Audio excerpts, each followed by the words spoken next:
Alhamdulillah, nahmaduhu wa nasta'inuhu wa nastaghfiruhu. Man yahdihillahu fala mudilla lahu wa man yudlil fala hadiya lahu.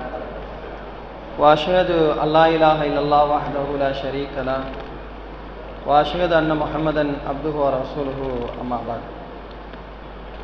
அளவற்ற அருளாளனும் நிகரில்லா பேர் அன்புடையுமாகிய எல்லாமல்ல அல்லாஹ்வின் பேரை கொண்டு ஆரம்பம் செய்கிறேன். கண்ணியத்திற்குரிய சகோதர சகோதரர்களே, அல்லாஹ்வுடைய கிருபை கொண்டு நபிகள் நாயகம் ஸல்லல்லாஹு அலைஹி வஸல்லம் அவர்களுக்கு இறைவனால் வழங்கப்பட்ட அற்புதங்கள் என்ற தலைப்பின் கீழ் பல்வேறு செய்திகளை நாம் அறிந்து வருகிறோம். இந்த தலைப்பிற்குள் செல்வதற்கு முன்னதாக ஒரு அறிவிப்பு. அல்லாஹ்வுடைய கிருபை கொண்டு தமிழ்நாடு தவ்ஹீத் ஜமாத் மாநில தலைமையின் சார்பாக பல்வேறு நலப்பணிகளை நாம் செய்து வருகிறோம்.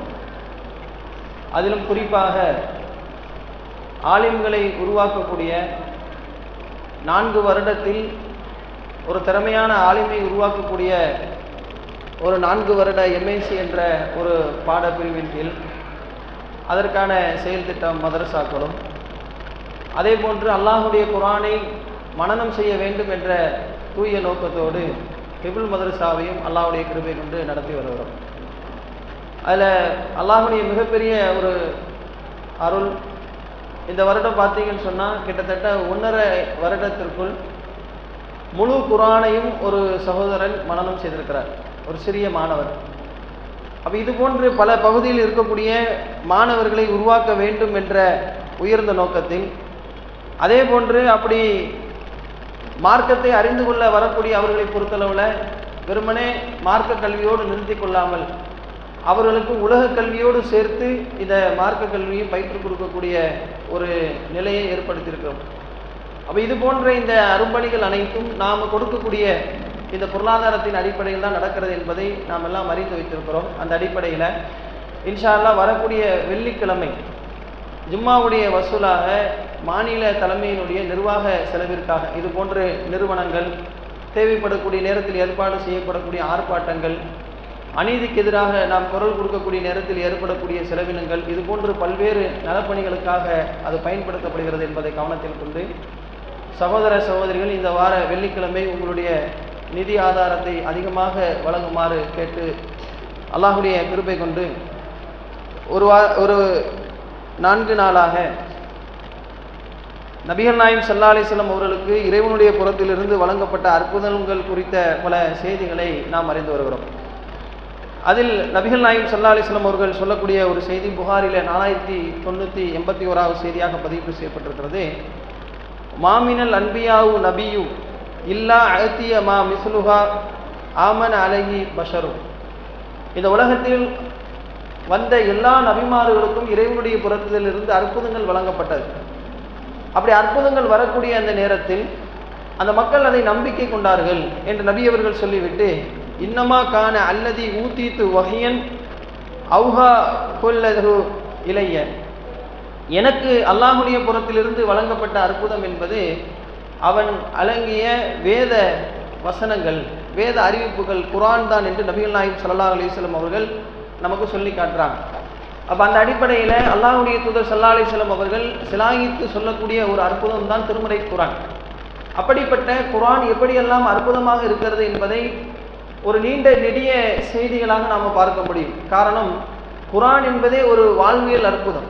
அது குறித்த செய்திகள் பல்வேறு இருக்கிறது. குர்ஆனுடைய சிறப்புகள் குறித்து பல சந்தர்ப்பங்கள் நாம் கேள்விப்பட்டிருப்போம், படித்திருப்போம். ஆனாலும் சுருக்கமாக இன்றைய தினம் அந்த குர்ஆன் எப்படியெல்லாம் அற்புதமாக இருக்கிறது என்பதை நாம் விளங்குவதாக இருந்தால் ஒரு சின்ன செய்திகள் மூலமாக சொல்லிவிட்டு சென்று விடலாம். அல்லாஹ் ரப்புல் ஆலமீன் இந்த குர்ஆனுடைய வசனத்தை பற்றி சொல்லுகின்ற பொழுது அது எப்படி அற்புதமாக இருக்கிறது என்பதை நமக்கு சொல்லி காட்டுகிறான். இன் குன்து ஃபீ ரபி மிம்மா நஸல்னா அப்தினா ஃபஅது பிசூரத்தின் மின் மிஸ்லி. நமது இறை தூதருக்கு அருளிய இந்த வேத வசனங்கள் மீது அவர்கள் சந்தேகம் கொண்டால், அல்லது இதுவல்லாத அவர்கள் வேறு இறைவனிடத்திலிருந்து ஒரு குர்ஆனை கொண்டு வர முடியும், வேதங்களை கொண்டு வர முடியும் என்று அவர்கள் நம்பிக்கை கொண்டிருந்தால் இது போன்ற ஒரு அத்தியாயத்தை நீங்கள் கொண்டு வாருங்கள் பார்க்கலாம் என்று சொல்லி அல்லாஹ் ரப்புல் ஆலமீன் 1400 ஆண்டுகளுக்கு முன்னதாகவே சவாலாக முன்வைக்கிறார். இதுவரைக்கும் யாராலும் முறியடிக்கப்படாத மிகப்பெரிய ஒரு அற்புதமாக திருமறை குர்ஆன் விளங்கி கொண்டிருக்கிறார். நபிகள் நாயகம் ஸல்லல்லாஹு அலைஹி வஸல்லம் அவர்கள் வாழ்ந்த காலம் என்பது அன்றைய காலத்தில் அரபி வெறியர்களாக இருந்தார்கள். அரபி இலக்கணத்தில் சில பேர் மிகப்பெரிய சாமர்த்தியவாதிகளாக இருந்தார்கள். அப்படிப்பட்டவர்கள் வாழ்ந்த காலகட்டத்தில் மிக உயரிய இலக்கிய நடையில் இந்த குர்ஆன் அருளப்பட்டிருக்கிறது. அப்படி குர்ஆனுடைய வசனங்கள் அருளப்படக்கூடிய நேரத்தில் எந்த ஒரு வசனத்தையும் பொய்ப்படுத்தக்கூடிய விதத்திலோ அல்லது குர்ஆனை விட ஒரு சிறந்த கருத்தை யாராலும் சொல்ல முடியாத அளவிற்கு அல்லாஹ் ரப்பல் ஆலமீன் இந்த குர்ஆனுடைய அந்த நிலையை உயர்த்தி வைத்திருக்கிறான். காரணம், இது அல்லாஹ்வுடைய வார்த்தை என்பதனால். எத்தனை விஷயங்கள் பாருங்க. உதாரணத்திற்கு நபிகள் நாயகம் ஸல்லல்லாஹு அலைஹி வஸல்லம் அவங்களுடைய ஆரம்ப காலகட்டத்தில் அருளிய வசனங்கள், வான்தீர் அஸ்ரத்தக்கல் அக்ரபி, நபியே உங்களுடைய நெருங்கிய சொந்த பந்தங்களுக்கு எடுத்துச் சொல்லுங்கள் என்று அல்லாஹ் வசனத்தை இறக்கிய மாத்திரத்தில் நபிகள் நாயகம் ஸல்லல்லாஹு அலைஹி வஸல்லம் அவர்கள் தன்னுடைய சொந்த பந்தங்கள் அனைத்தையும் அழைத்து சொன்னார்கள். இஸ்தர் அன்ஃபுஸக்கும், உங்களை நீங்களே தற்காத்துக் கொள்ளுங்கள். லா இலாஹ இல்லல்லாஹ், வணக்கத்திற்குரிய இறைவன் அல்லாஹ் ஒருவனை தவிர வேறு யாரும் இல்லை. முஹம்மது ரசூலுல்லாஹ், முகமதாகிய நான் அல்லாஹ்வுடைய தூதர் என்று இந்த கொள்கையின் மூலமாக உங்களை நீங்கள் நரகத்திலிருந்து பாதுகாத்துக் கொள்ளுங்கள் என்று சொல்லி நபிகள் நாயகம் ஸல்லல்லாஹு அலைஹி வஸல்லம் அவர்கள் பிரச்சாரம் செய்யக்கூடிய அந்த ஆரம்ப நேரத்தில் நாம் எல்லாம் அறிவோம், அவங்களுடைய சிறிய தந்தை என்ன செய்யறான்னு சொன்னா, நபி ஸல்லல்லாஹு அலைஹி வஸல்லம் அவர்கள் மீது மண்ணை வாரி எறிந்து, அபுலஹப் உனக்கு நாசம் உண்டாகட்டும், இதற்குத்தான் நீங்களை அழைத்தாயா என்று கேட்கும் பொழுது அல்லாஹ் கண்டித்து வசனத்தை இறக்குகிறான். தப்பத்தி யதா அபீ லஹபி வத்தப், அபிரதக்கூடிய இரண்டு கைகளும் நாசமாகட்டும். அவனுடைய மனைவியை பற்றி அல்லாஹ் என்ன செய்யறான் அந்த வசனத்துல சொல்லி காட்டுகிறான், அவங்க நரகத்திற்குரியவர்கள் தான் என்று சொல்லி. இந்த குர்ஆனை பொய்ப்படுத்தியதற்காகவாவது, அவர்கள் இந்த குர்ஆனுடைய வசனம் பொய் தான் என்று நிரூபிப்பதற்காகவாவது நாங்கள் நம்பிக்கை கொண்டோம் என்று பொய்யாக சொல்லி இந்த மார்க்கத்துடைய இந்த பிரச்சாரத்தை, நபி அவருடைய இந்த பிரச்சாரத்தை முறியடித்திருக்கலாம். அப்படி கூட அவர்களால் செய்துவிட முடியல. காரணம், படைத்த அல்லாஹ் பேசக்கூடிய வார்த்தை என்று பொய்யாகாது. நபி அவர்கள் சொல்வார்கள், அல்லாஹ்வை தவிர உண்மையை பேசக்கூடியவன் யார்? அப்படி உண்மையான வேதமாகிய திருமறை குர்ஆன், அல்லாஹ்வுடைய அற்புத வசனங்கள் இன்று வரைக்கும் சவாலாக சொல்லி காட்டுகிறது. இந்த உலகத்தில் இருக்கக்கூடிய அனைத்து மாந்தர்களுக்கும் இது போன்ற ஒரே ஒரு வசனத்தை நீங்கள் கொண்டு வாருங்கள் பார்க்கலாம். அதுக்காக வேண்டி இந்த உலகத்தில் உள்ள எல்லோரும் ஒன்று சேர்ந்தாலும் சரி என்று சொல்லி அல்லாஹ் என்ன செய்யறான், சவாலை முன்வைக்கிறான். அது உங்களால் முடியாது என்று சொன்னால் அல்லாஹ்வை அஞ்சு கொள்ளுங்கள், அல்லாஹ்வுடைய நரகத்துக்கு அஞ்சு கொள்ளுங்கள் என்று சொல்லி அல்லாஹ் என்ன செய்யறான், வசனத்தை இறக்குகிறான். அப்ப இந்த விஷயத்தை பொறுத்தளவுல இது பொதுவாக உலகத்தில் இருக்கக்கூடிய குர்ஆனை மறுக்கக்கூடியவர்களுக்கு விடக்கூடிய ஒரு சவாலாக இருக்கிறது. ஆனால் குர்ஆனை நம்பிக்கை கொண்ட மக்களுக்கு இது எப்படி அற்புதமாக திகழ்கிறது என்பதை நம்ம ஒவ்வொருவரும் சிந்திக்க கடமைப்பட்டிருக்கிறோம். நபிகள் நாயகம் ஸல்லல்லாஹு அலைஹி வஸல்லம் அவர்கள் இந்த ஏகத்துவ கொள்கையை, அவர்களுக்கு இந்த குர்ஆனுடைய வசனங்கள் அருளப்படுவதற்கு முன்னதாக அந்த மக்களுடைய நிலைகள் எப்படி இருந்தது, செயல்பாடுகள் எப்படி இருந்தது, அதெல்லாம் நாம வரலாற்று ரீதியாக பார்த்தோம் என்று சொன்னால் மிக கேடுகெட்ட ஒரு கலாச்சாரத்தில் வாழ்ந்தவர்களாக இருந்தார்கள். ஐயாமுல் ஜாஹிலியா, மடமை கால மக்கள் ஒரு வாழ்க்கை எப்படி திட்டத்தை அமைத்துக் கொள்ள வேண்டும் என்று வாழ்க்கை திட்டத்தை பற்றி தெரிந்து கொள்ள கூட முடியாத அளவிற்கு இருந்தவர்கள். எந்த அளவிற்கு என்றால், தன்னுடைய தகப்பனாருடைய மனைவியை, ஒரு அத்தாவுக்கு 2 மனைவி என்று சொன்னால் அந்த 2வது மனைவியை மகன் பயன்படுத்தக்கூடிய அளவிற்கு கேடுகட்ட ஒரு கலாச்சாரத்தில் வாழ்ந்தார்கள்.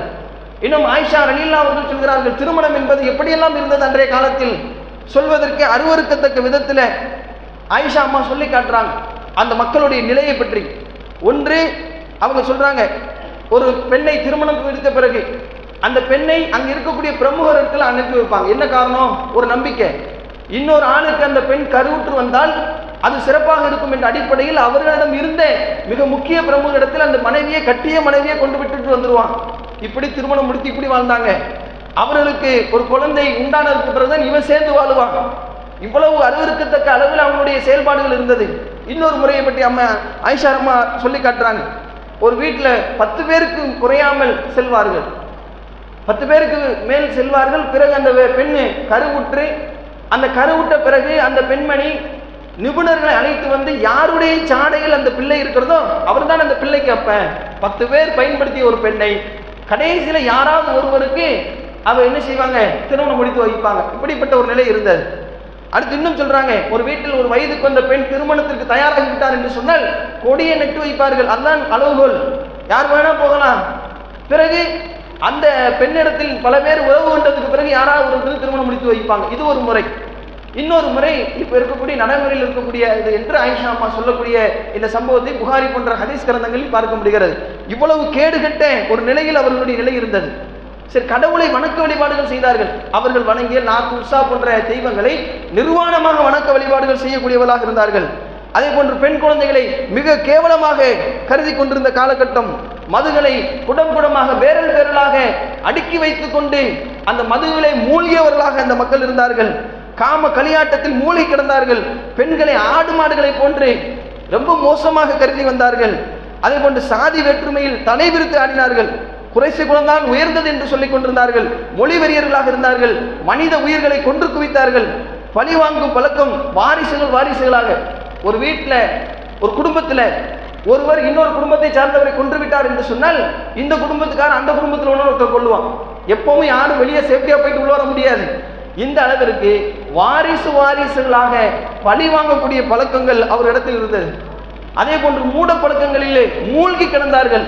இப்படிப்பட்ட அந்த நேரத்தில் தான் அல்லாஹ் ரப்பல் ஆலமீன் நபிகள் நாயகம் ஸல்லல்லாஹு அலைஹி வஸல்லம் அவர்களுக்கு இந்த அற்புத குர்ஆனை அருளி கொடுக்கிறார். அந்த அற்புத குர்ஆன் அந்த மக்களிடத்தில் மனிதர்களிலே மிக மேலானவர்கள் என்று பேசக்கூடிய அளவிற்கு, அல்லாஹ்வாலே சிலாயித்து பேசக்கூடிய அளவிற்கு அந்த மக்களை அது வழி நடத்தியது என்று சொன்னால் எவ்வளவு அற்புதம் மிக்கது குர்ஆன் என்பதை நாம் புரிந்து கொள்ள வேண்டும். எந்த அளவிற்கு என்று சொன்னால் குர்ஆனுடைய தாக்கம், குர்ஆன் ஏற்படுத்தக்கூடிய அந்த மாற்றம் என்பது எந்த அளவிற்கு இருக்கும் என்பதற்கு பல சான்றுகளை நாம் சொல்லலாம். உதாரணத்துக்கு சொல்வதாக இருந்தால் அபிசீனியா ஹிஜ்ரத்தில் நடந்த ஒரு சம்பவத்தை நாம் பார்க்கலாம். ஜாபிர் பின் அபி தாலிப் ரலியல்லாஹு அவர்களுடைய தலைமையில அபிசீனியாவுக்கு ஒரு கூட்டம் ஹிஜ்ரத் செய்து போகிறது. ஹிஜ்ரத் செய்து போனால் அங்கேயும் வந்து என்ன செய்றாங்க, இந்த மக்காவில் இருக்கக்கூடிய இந்த இணை வைப்பாளர்கள் இவங்க எப்படி அபிசீனியாவில் போய் சந்தோஷமாக இருக்கலாம் என்று சொல்லி அங்கு வந்து இடையூறு பண்ணுவதற்காக வர்றாங்க. அபிசீனியாவில் வந்து இல்லாத கொள்ளாதெல்லாம் நஜ்ஜாசி மன்னிடத்தில் போட்டு கொடுக்குறாங்க. போட்டு கொடுத்தா நஜ்ஜாசி அழைக்கிறார். அந்த மக்களை இஸ்லாமியர்களை அழைத்து கேட்கிறான், நீங்க எங்க பகுதிக்கு தஞ்சம் புகுந்து வந்திருக்கீங்க, ஆனால் உங்களை பற்றி உங்களுடைய ஊர் மக்கள் இது போன்றெல்லாம் சொல்கிறார்கள் என்றெல்லாம் ஒரு விஷயம் நடந்து கொண்டிருக்கக்கூடிய நேரத்தில் தான் ஜாபிர் பின் அபி தாலிப் ரலியல்லாஹு அவர்கள் நஜ்ஜாசி மன்னிடத்துல அவங்களுடைய ஐயாமுல் ஜாஹிலியாவுடைய நிலையை பற்றி எடுத்து சொல்வார்கள். அந்த எடுத்து சொல்லக்கூடிய ஒரு சம்பவமும் அதை தொடர்ந்து குர்ஆனுடைய வசனங்கள் ஓதப்படக்கூடிய நேரத்தில் நஜ்ஜாசி மன்னருடைய உள்ளத்தில் ஏற்பட்ட ஒரு மாற்றத்தையும் நாம அந்த வரலாற்று செய்தியில் பார்க்கலாம். எந்த அளவுக்கு அப்படின்னா, ஜாபிர் பின் அபி தாலிப் ரலியல்லாஹு அவர்கள் சொல்லுகின்றார்கள், அந்த மன்னரிடத்தில் போய், ஐயுகல் மலிக், அரசனே, குன்னா கௌமன் அஹ்லில் ஜாஹிலியா, நாங்கள் அறியாமைக்கான ஒரு வாழ்க்கையை வாழ்ந்து வந்தோம், மடைமைத்தனமான ஒரு வாழ்க்கையில் இருந்தோம். அது எப்படிப்பட்டதாக இருந்தது? நஅபுது அஸ்னாம், கற்சிலைகளை நட்டு வைத்து அதை வணக்க வழிபாடுகள் செய்து கொண்டிருந்தோம். நௌகுல் மைத்தா, செத்து போனவற்றை நாங்கள் சாப்பிட்டுக் கொண்டிருந்தோம். வதஅத்தில் ஃபவாயிஸ், கேடுகட்ட அறிவறுக்கத்தக்க விஷயங்களை நாங்கள் ஆகுமானதாக ஆக்கி கொண்டிருந்தோம். நகத்தபுல் அர்ஹாம், சொந்த பந்தங்களை வெட்டி முறித்து வாழ்ந்தோம். அவங்களோடு பகைமை பாராட்டியே எங்களுடைய வாழ்க்கை கடந்தது. வனுசிபுல் ஜிவால், எங்களுடைய அண்டை வீட்டுக்காருக்கு நாங்கள் தொல்லை கொடுத்து கொண்டிருந்தோம். யகூலு கவியும் மின்னால் ஐஃப், எங்களுடைய வாழ்க்கையில பலகீனமானவர்களை பலம் பொருந்தியவர்கள் அடித்து சாப்பிட்டுக் கொண்டிருந்தார்கள். பலகீனமானவனை நல்ல பயன்படுத்தி பணக்காரன் நல்ல முறையில் வாழ்ந்து கொண்டிருந்தாங்க. இப்படித்தான் எங்களுடைய வாழ்க்கை செய்தது. அதை சொல்றாங்க பாருங்க, குன்னா அலா தாலிக். இப்படி இன்னும் சொல்வதற்கு ஏராளமான ஒரு கேடுகட்ட வாழ்க்கையில் தான் நாங்கள் வாழ்ந்து வந்தோம். அப்படிப்பட்ட நேரத்தில் தான் நபிகள் நாயகம் ஸல்லல்லாஹு அலைஹி வஸல்லம் அவர்கள் எங்களிடத்தில் வந்தார்கள். அல்லாஹ்வுடைய தூதர் என்று பிரகடனப்படுத்தினார்கள். சொந்த பந்தங்களை ஆதரிக்க வேண்டும் என்று சொன்னார்கள்.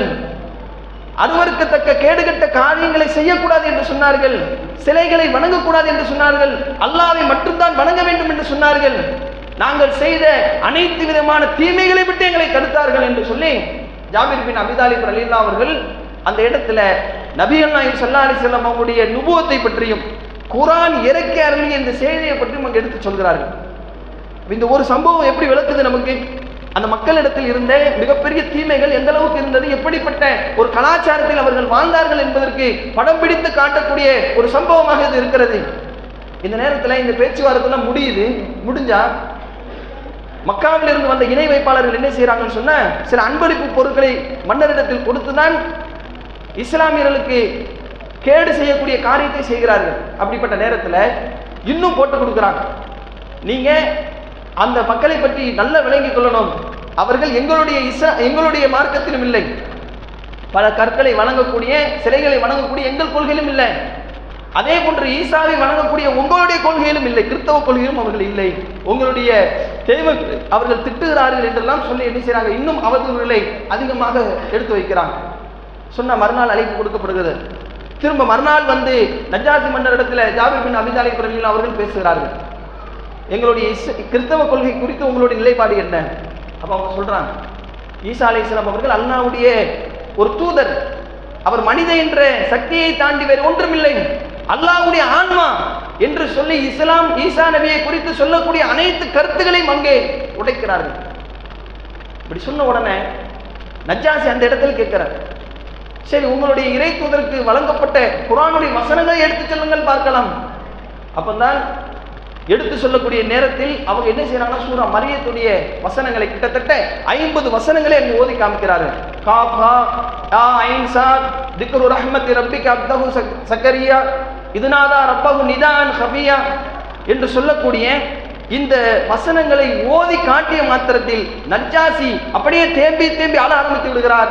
அங்கு இருந்து இருக்கக்கூடிய துறவிகள் எல்லாம் நஜ்ஜாசியை பழிக்கக்கூடிய விதத்தில் நஜ்ஜாசி அந்த இடத்துல இஸ்லாத்தை ஏற்றுக்கொண்டார் என்பதாக நாம புரிந்து கொள்ள முடிகிறது. அப்போ ஒரு குர்ஆன் அவங்களுடைய உள்ளத்தில் ஏற்படுத்திய மாற்றத்தை பாருங்க. நபிகள் நாயகம் ஸல்லல்லாஹு அலைஹி வஸல்லம் அவர்கள் அந்த மக்களோடு வாழக்கூடிய காலகட்டத்தில் இவ்வளவு அருவருக்கத்தக்க செயல்களை செய்த மக்கள், குர்ஆனுடைய வசனங்கள் அவர்களுக்கு நன்மையும் தீமையும் எடுத்துக்காட்டப்பட்ட பிறகு அல்லாஹ் சொல்கிறானே, ஷஹரு ரமலான் அல்லதி உன்சில ஃபீஹில் குர்ஆன், ரமலானுடைய மாதத்தில் தான் இந்த குர்ஆன் அருளப்பட்டது. எப்படிப்பட்ட குர்ஆன், எப்படிப்பட்ட வேத வார்த்தைகள்? அல்லாஹ் சொல்கிறான், வல் ஃபுர்கான், உங்களுக்கு நன்மையும் தீமையும் பிரித்து காட்டக்கூடாது என்று அல்லாஹ் சொல்லி காட்டுகிறான்.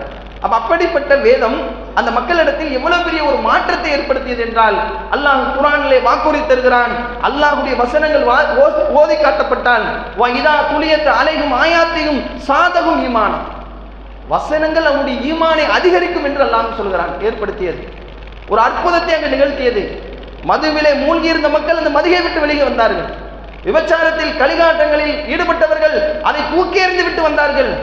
இன்னும் என்னென்ன கேடுகட்ட அருவருக்கத்தக்க செயலையெல்லாம் அவர்கள் செய்தார்களோ, எதையெல்லாம் குர்ஆன் தடுத்ததோ அந்த அனைத்து விஷயங்களும் விட்டு வெளியே வந்தார்கள். அல்லாஹ் ஏற்படுத்திய மாற்றம், அல்லாஹ்வுடைய உள்ளத்தில் ஏற்படுத்திய மாற்றம் அல்லாஹ் குர்ஆன்ல இன்னும் சொல்லி காட்டுகிறான். சூரா ஆல இம்ரான் என்ற அத்தியாயத்தை நாம் எடுத்து பார்த்தால், வகுந்தும் அலா சபா குஃப்ரத்தி மினன்னா, நரகத்துடைய விளிம்பில் இருந்தீர்கள் என்று அல்லாஹ் சொல்லி காட்டுகிறான். யாரை? சஹாபாக்களை. எந்த சஹாபாக்களை புகழ்ந்து குர்ஆன் பேசுகிறதோ, எந்த சஹாபாக்களை நபி அவர்கள் புகழ்ந்து பல இடங்களில் சொல்லித் தருகிறார்களோ, அந்த சஹாபாக்களுடைய வாழ்க்கை நுபுவத்திற்கு முன்னதாக, நபி அவருடைய நுபுவத்திற்கு முன்னதாக நரகத்தினுடைய விளிம்பில் இருந்தது. அல்லாஹ் சொல்கிறான், உங்களை அந்த நரகத்திலிருந்து நாம் பாதுகாத்தோம் என்று அல்லாஹ் சொல்லி காட்டுகிறான். எப்படி? இந்த குர்ஆன் என்ற அற்புதத்தை இறக்கி, இந்த வழிகாட்டுதலை அல்லாஹ் சொல்லி கொடுத்து அந்த மக்களை அழகான ஒரு வாழ்க்கைக்கு சொந்தக்காரர்களாக அல்லாஹ் மாற்றி அமைத்தான். இந்த குர்ஆன் ஏற்படுத்தக்கூடிய மாற்றம் தான். நபி அவர்கள் சொல்வார்கள், ஒவ்வொரு இறை தூதருக்கும் அற்புதங்கள் வழங்கப்பட்டது, எனக்கு வழங்கப்பட்ட அற்புதம் இந்த குர்ஆன். எனவே மறுமை நாளில் என்னை பின்பற்றக்கூடிய மக்கள் அதிகமாக இருக்க வேண்டும் என்று நான் ஆசைப்படுகிறேன்.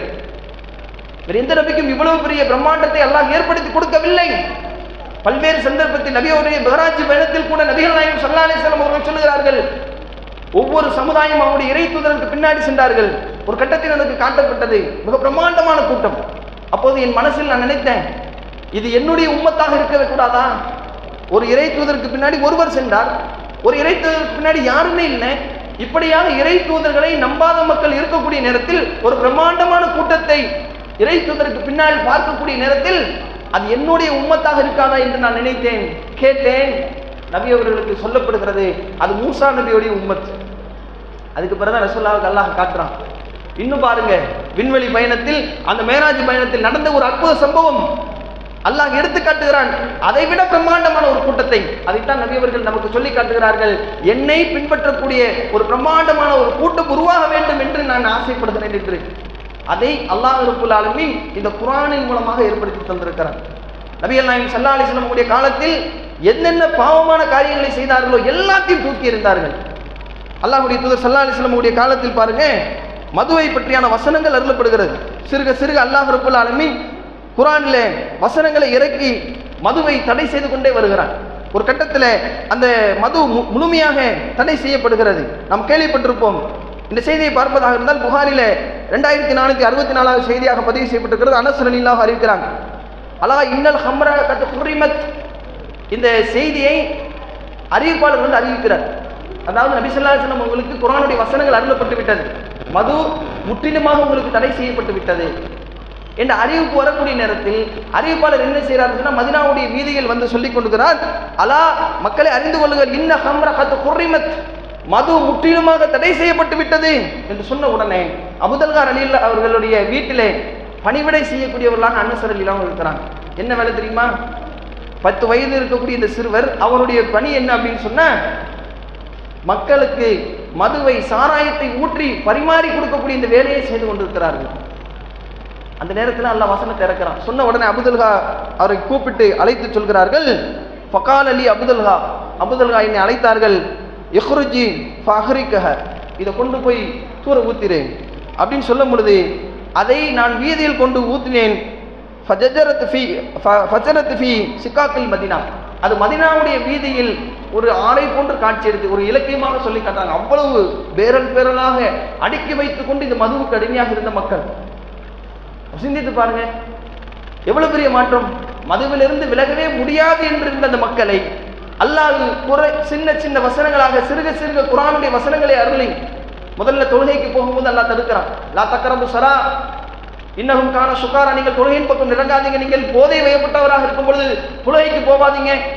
5 பேர் தொழுகை, ஒருவன் போதையில் இருக்கக்கூடாது என்று சொன்னால் அதுவே ஓரளவுக்கு அவனை மதுவை விட்டு பாதுகாத்தது.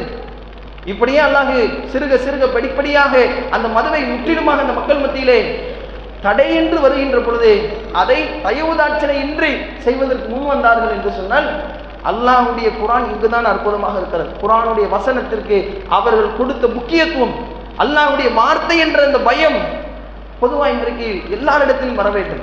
குர்ஆனுடைய வசனத்துக்கென்றே உண்டான ஒரு மகிமை நாம் கேள்விப்பட்டிருப்போம். குர்ஆனுடைய வசனங்கள் எந்த அளவிற்கு இஸ்லாம் அல்லாத மக்கள் மத்தியில் மிகப்பெரிய ஒரு தாக்கத்தை ஏற்படுத்தியது என்று சொல்லி ஆயிஷா ரலியல்லாஹு அவங்க அறிவிக்கிறாங்க.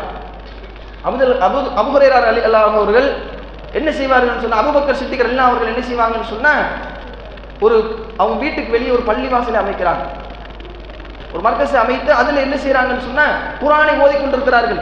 அவர்கள் ஓதக்கூடிய இந்த சத்தத்தை கேட்டு அங்க இருக்கக்கூடிய மக்கத்து குறைஷியுடைய பெண்கள் சிறுவர்கள் எல்லாரும் நகைத்து போய் நிற்கிறார்கள். இதை பார்க்கும் பொழுது அங்க இருக்கக்கூடிய இணை வைப்பாளருக்கு தாங்க முடியல. கொஞ்சம் விட்டா இவர் மொத்தத்திலே இஸ்லாத்தின் பக்கம் மக்களை கொண்டு சேர்த்துருவார் என்ற அடிப்படையில் இவரை ஊரை விட்டு காலி பண்ணணும்னு சொல்லி பேச்சுவார்த்தை நடக்கும். அபூபக்கர் சித்திக்கள் அனுப்பிச்சாங்க, ஊரை காலி பண்ணுவதற்காக வெளியே போறாங்க. அப்பதான் இப்னு தபீனா என்று சொல்லக்கூடிய ஒரு நபர் வர்றாரு. எங்க போறீங்க? இந்த பூமியில இந்த மக்காவிலே நான் குர்ஆன் ஓதுவதற்கு அனுமதி இல்லை என்று சொன்னால், நாங்கள் சொல்லக்கூடிய இந்த கொள்கையை கடைபிடிப்பதற்கு எங்களுக்கு தடுக்கப்படும் என்று சொன்னால் இங்க எனக்கு என்ன வேலை என்று சொல்லிட்டு போறாங்க. ஒரு நீண்ட செய்தி. அப்படி சொன்ன மாத்திரத்துல இப்னு தபீனா சொல்றாரு, உங்களை மாதிரி நல்லவர்கள் எல்லாம் இந்த பூமியை விட்டு போனா எப்படி திரும்ப அடைக்கலம் கொடுத்து வர்றாங்க. அப்பதான் சொல்லப்படுது, நீங்க இப்படி சத்தமிட்டு ஓதாதீங்க, மனசுக்குள்ள வேணா ஓதிக்கோங்க அப்படின்னு சொல்லும்போது உங்க அடைக்கலமே தேவையில்லைன்னு நினைச்சுவாங்க. அபூபக்கர் சித்திக்லாம் சொல்லுவாங்க. இந்த சம்பவம் ஒரு நீண்ட சம்பவமாக இருந்தாலும் இந்த சம்பவத்தில் கிடைக்கக்கூடிய பாடத்தை கவனிக்க வேண்டும். இஸ்லாம் அல்லாத மக்கள் மத்தியிலும் இந்த குர்ஆன் மிகப்பெரிய ஒரு ஈர்ப்பை ஏற்படுத்தும் என்று சொன்னால் அல்லாஹ்வுடைய வார்த்தை என்ற அற்புதத்தை தவிர வேற ஒன்றுமில்லை.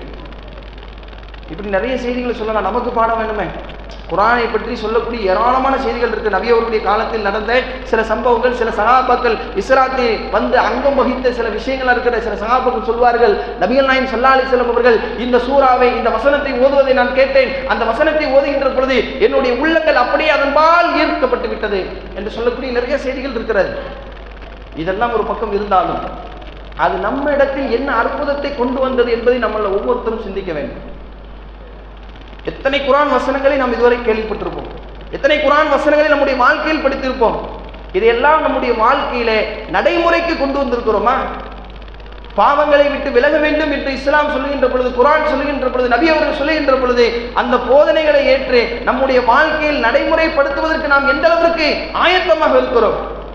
நம்மிடத்தில் நிகழக்கூடிய ஒரு தீமையை குர்ஆன் தடுக்கிறது என்று சொன்னால் அதை விட்டு விலகிக் கொள்வதில் நாம் எவ்வளவு கவனமாக இருக்கிறோம்.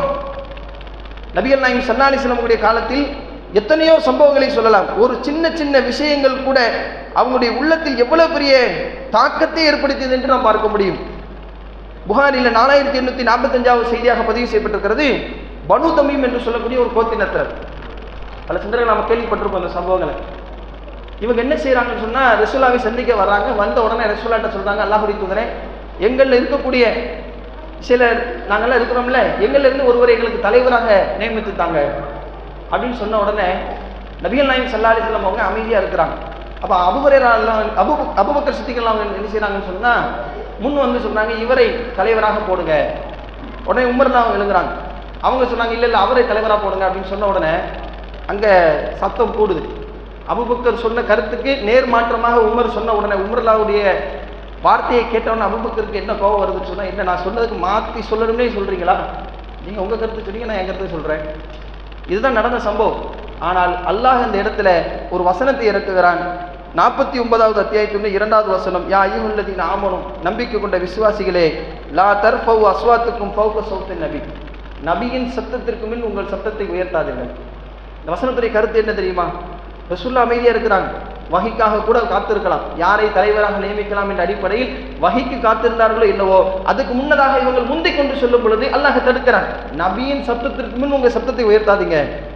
அப்படி உயர்த்தினார் ஃபௌக ஸௌத்தின் நபி வலா தஜ்ஹரு லஹு பில் கௌலி கஜஹரி பாலிக்கும் லிபாலி, வேற மற்றவர்கள்ட்ட பேசுவது போன்று நபி இடத்துல நீங்க பேசாதீங்க என்று சொல்லிட்டு அடுத்து அல்லாஹ் மிகப்பெரிய ஒரு அங்க வலுவான ஒரு செய்தியை பதிவு செய்கிறான்.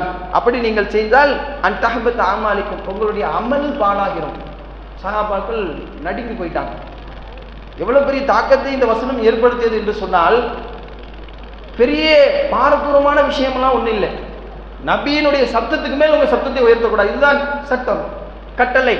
அப்படி செய்தால் உங்களுடைய அமல் பாழாகிவிடும். இந்த வசனம் இறந்த உடனே எந்த அளவுக்கு அப்படின்னு சொன்னா, இதை நாம புகாரில பார்க்கலாம், வேறு வேறு இடங்களில் பதிவு செய்யப்பட்டிருக்கிறது. புகாரில 4846வது செய்தியாக சாபித் பின் ஹைஸ் என்று சொல்லக்கூடிய ஒரு நபித்தோழர், அவங்க என்னன்னா அந்த சபைக்கு வர்றதே இல்லை. இந்த வசனம் அருளப்பட்டதுக்கு பிறகு வரல. ரசூலுல்லாஹ்வுடைய ஆளுமை என்ன தெரியுமா? யாரெல்லாம் வரலையோ கவனமாக பார்ப்பாங்க. இவரை எங்க அப்படின்னு கேட்டாங்க. சாபித் பின் கைஸ் எங்க, இது வரைக்கும் சபைக்கு வரவே இல்லையே. அப்பதான் ரசூல் ஸல்லல்லாஹு அலைஹி வஸல்லம் அவங்ககிட்ட அவங்க வீட்டு பக்கத்தில் இருக்கக்கூடிய ஒரு நபித்தோழர் சொல்றாங்க, அல்லாஹ்வுடைய தூதரே, அவர் வீடு என் பக்கத்துல தான் இருக்கு, என் வீட்டு பக்கத்துல, நான் போய் விசாரிச்சுட்டு வரேன்னு சொல்லிட்டு அவங்கள வந்து விசாரிக்கிறதுக்காண்டி வர்றாங்க. வந்து கேட்டா, இயல்பாவே நான் சத்தமா பேசுவேன், என்னுடைய சத்தமான இந்த குரல் நபியுடைய சத்தத்தை விட அதிகமாகி என் அமல் பாலாகிவிட்டால் நான் நரகவாசி ஆகிவினேன் என்ற ஒரு அச்ச உணர்வு நபியுடைய சபைக்கு நான் வருவதற்கு தடையாக இருந்ததுன்னு சொல்லி அனுப்ப உடனே நபிகள் நாயகம் ஸல்லல்லாஹு அலைஹி வஸல்லம் அவர்கள் இந்த செய்தியை வந்து அந்த நபித்தோழர் அறிவித்த மாத்திரத்தில் நபிகள் நாயகம் ஸல்லல்லாஹு அலைஹி வஸல்லம் அவர்கள் சுப செய்தி சொல்கிறார்கள். சாபித் பின் கைஸுக்கு சொர்க்கத்தை நன்மாராயம் சொல்கிறார்கள். காரணம் என்ன தெரியுமா? எது அந்த வாய்ப்பை பெற்று தந்தது தெரியுமா? இந்த உலகத்திலே ஒரு மனிதன் மரணிப்பதற்கு முன்னதாக நபி அவர்கள் மூலமாக சுப செய்தி சொல்லப்பட்ட ஒரு சில குறிப்பிட்ட சஹாபாக்கள், அதுல சாபித் பின் கைஸ் ரலியல்லாஹு அவர்களும் ஒருவர். அவர்களுக்கு இந்த கண்ணியத்தை எது பெற்று தந்தது என்று சொன்னால், இந்த குர்ஆன் என்ற அற்புதம். குர்ஆன் அவருடைய உள்ளத்தில் ஆதிக்கம் செலுத்தியது, அவங்களுடைய உள்ளத்தை குர்ஆன் ஆளுமைப்படுத்தியது. எப்படிப்பட்ட ஒரு ஆளுமை?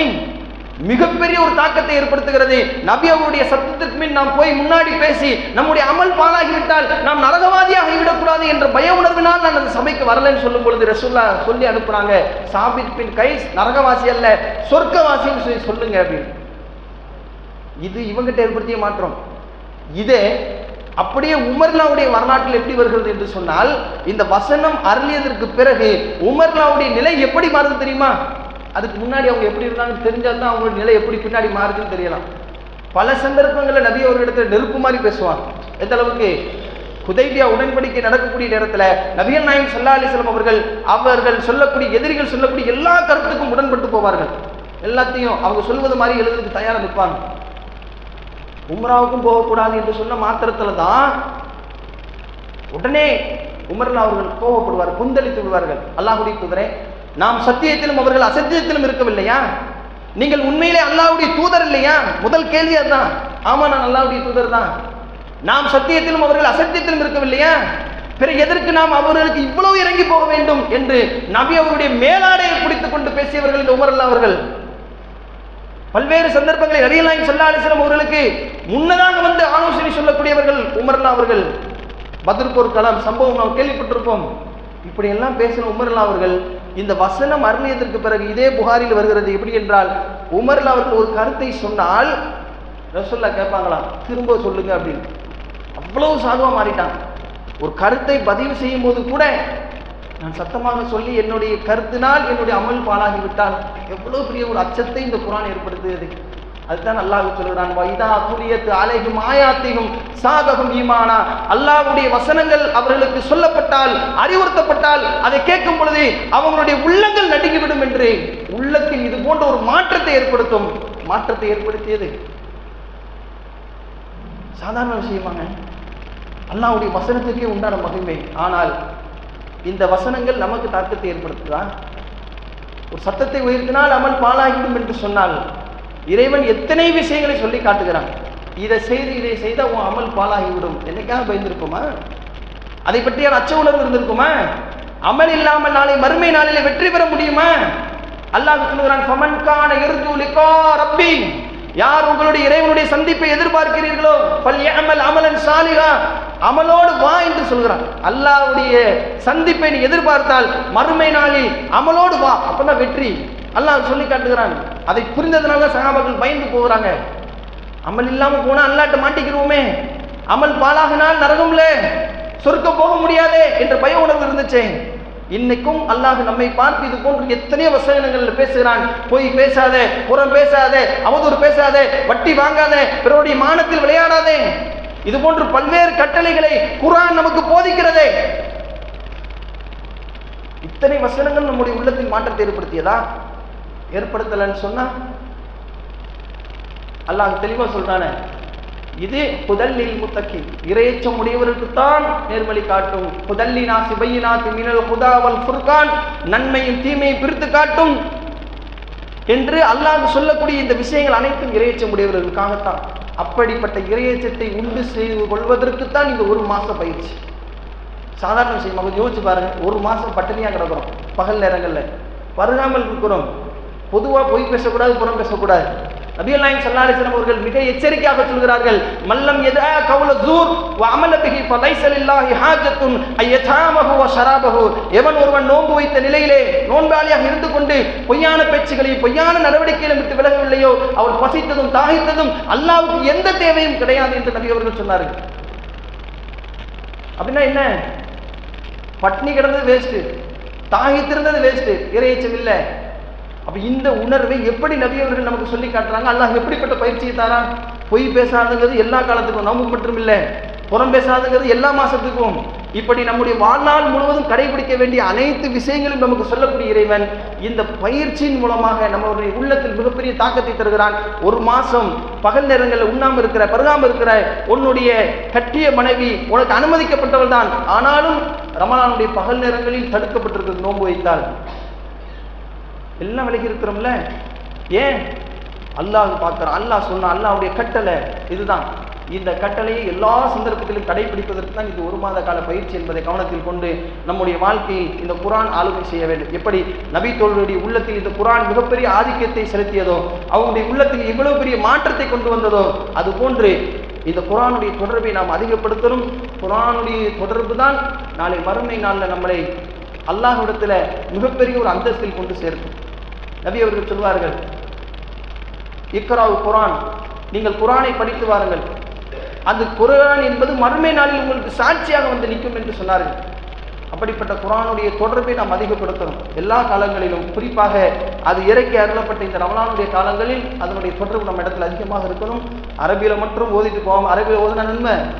அதே சந்தர்ப்பத்தில் அல்லாஹ் நம்மை பார்த்து என்ன பேசுகிறான் என்பதை புரிவதாக தான் நம்முடைய தாய்மொழியில் படித்தால்தான். ஒரு ஜுசு ஒரு நாளைக்கு அரபியில் படிக்கிறோம்னு சொன்னால் ஒரு அரை ஜுசுவா தமிழில் படிக்க முயற்சி செய்யும். கடகடன்னு சும்மா வாசிட்டு போயிடாம அந்த குர்ஆனுடைய வசனங்களை படிக்கும் பொழுது நிதானமாக என்ன சொல்லப்படுகிறது, அதுக்கு விளக்க உரைகள் என்ன இருக்கிறது. இப்போ நம்ம ஜமாத்தின் சார்பாக வெளியிடப்பட்ட இந்த தர்ஜுமால்ல சில ஹதீஸுகள், அந்த குர்ஆனுடைய வசனத்துக்கு விளக்க ஹதீஸுகள் இருக்கிறது. இப்படி குர்ஆனை படிப்பதற்கு விளங்கிக் கொள்வதற்கு அல்லாஹ் மிக இலகுவானதாக நமக்கு ஆக்கி தந்திருக்கிறான். அப்படிப்பட்ட குர்ஆனுடைய அந்த தொடர்பை நாம் அதிகப்படுத்த வேண்டும். நபி அவர்கள் சொன்னார்கள், என்னுடைய உம்மத் இது இந்த குர்ஆனின் மூலமாக நாளை மறுமை நாளில் என்னை நம்பக்கூடிய மக்களாக வர வேண்டும் என்று நபி அவர்கள் ஆதரவு வைத்தார்களே, அப்படிப்பட்ட அந்த நிலைக்கு நாம் நம்முடைய சமுதாயத்தை கொண்டு செல்ல வேண்டும். அல்லாஹ்வுடைய தூதர் ஸல்லல்லாஹு அலைஹி வஸல்லம் அவர்கள் அதைத்தான் விரும்பினார்கள். அதுதான் மிகப்பெரிய அற்புதம் என்று சொன்னார்கள். ஒரு இடத்தில் வருகிறது, ஏனைய எல்லா நபிமார்களுக்கு கொடுக்கப்பட்ட அற்புதங்கள் அழிந்து போய்விட்டது. ஈசா அலைஹிஸ்ஸலாம் ஒரு குறிப்பிட்ட நேரத்தில் உயிர் பிரித்தாங்க, அதோடு முடிஞ்சு போச்சு. ஒரு குறிப்பிட்ட நேரத்தில் அவங்களுடைய வீடுகளில் என்ன இருக்குன்னு சொன்னாங்க, அதோடு முடிஞ்சு போச்சு. ஆனால் நபி அவர்களுக்கு கொடுத்த இந்த அற்புதம் என்பது மறுமை நாள் வரைக்கும் நீடித்துக் கொண்டிருக்கிறது. அதை அல்லாஹ் பாதுகாக்கிறான். இந்த குர்ஆனை இன்னா நஹ்னு நஸல்னா திக்ர், இந்த குர்ஆனை நாமே அருளினோம், வ இன்னா லஹு ஹாஃபிலூன், அதை நாமே பாதுகாக்கிறோம் என்று சொல்கிறான். அப்படி அல்லாஹ் பாதுகாப்பதற்கு பிசுதிரில்லதீன ஊத்துலில் சிலருடைய உள்ளங்களை தேர்வு செய்ததாக சொல்லி காட்டுகிறான். அப்படிப்பட்ட குர்ஆன் பாதுகாக்கக்கூடிய உள்ளமாகவும் நம்முடைய உள்ளத்தை நாம் ஆக்க வேண்டும். இந்த ரமலானிலே ஒரு முடிவு செய்வோம். இதுவரைக்கும் குர்ஆனை ஓதிக்கிட்டு தான் வந்தேன் அப்படின்னா அதை மனனம் செய்வதற்கு கொஞ்சம் நேரங்களை ஒதுக்குவோம். ஒரு குறிப்பிட்ட வசனங்களை, குறிப்பிட்ட அத்தியாயங்களை இந்த ரமலானுக்குள்ள ஒரு டார்கெட் வச்சு இத்தனை வசனங்களை மனப்பாடம் செஞ்சுருவோம், இத்தனை வசனங்களை நாம தமிழ் அர்த்தத்தோடு படித்துக் கொள்வோம் என்று முறை வைத்து அதனுடைய தொடர்புகளை அதிகப்படுத்தி கிடைக்கக்கூடிய நேரங்களை குர்ஆனோடு தொடர்பு வைக்கக்கூடிய நன்மக்களாக அல்லாஹ் ரஹ்மான் நம் அனைவரையும் ஆக்குவானாக. அதன் மூலமாக மறுமையிலே சுவனத்தில் உயர்ந்த சொர்க்கமான ஜன்னத்துல் ஃபிர்தௌஸ் என்று சொல்லக்கூடிய அந்த உயர்ந்த சொர்க்கத்தில் அல்லாஹ் ரப்பல் ஆலமீன் நம் அனைவரையும் எழுப்பி அருள் புரிவானாக. வாஹிர் தாவானா அல்ஹம்துலில்லாஹி ரப்பில் ஆலமீன். அஸ்ஸலாமு அலைக்கும் வரஹ்மத்துல்லாஹி வபரகாத்துஹு.